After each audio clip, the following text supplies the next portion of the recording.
Après avoir expliqué le principe de l'intégration par partie, et vu comment la question du choix de la fonction à dériver était délicat, on va voir un petit mémotechnique qui va nous aider dans ce sens, il dit le mémotech des Alpes.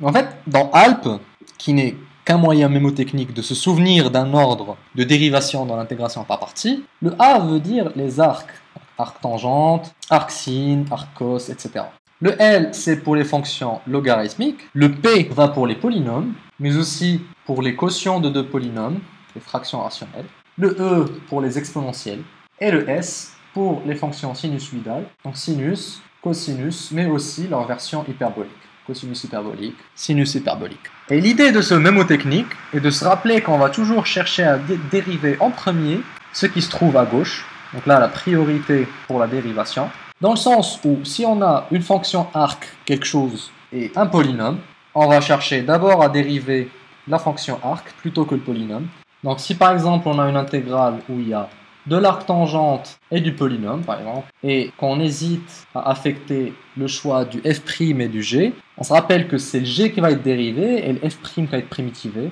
et donc on va affecter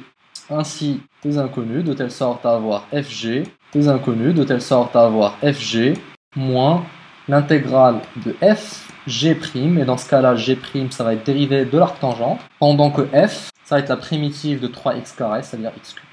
Et on peut vérifier facilement que si on faisait le choix inverse, c'est-à-dire que si on devait primitiver l'arc tangente et dériver le polynôme,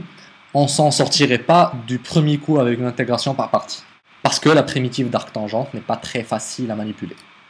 Et donc dans une intégration par partie, pour se simplifier les calculs, il faut toujours penser à cet ordre de priorité pour la dérivation et se dire que les arcs tangentes sont les plus prioritaires à dériver, viennent ensuite les logarithmes, les polynômes fractions rationnelles, les exponentielles et les fonctions sinusoïdales, qui sont en fait aussi des exponentielles.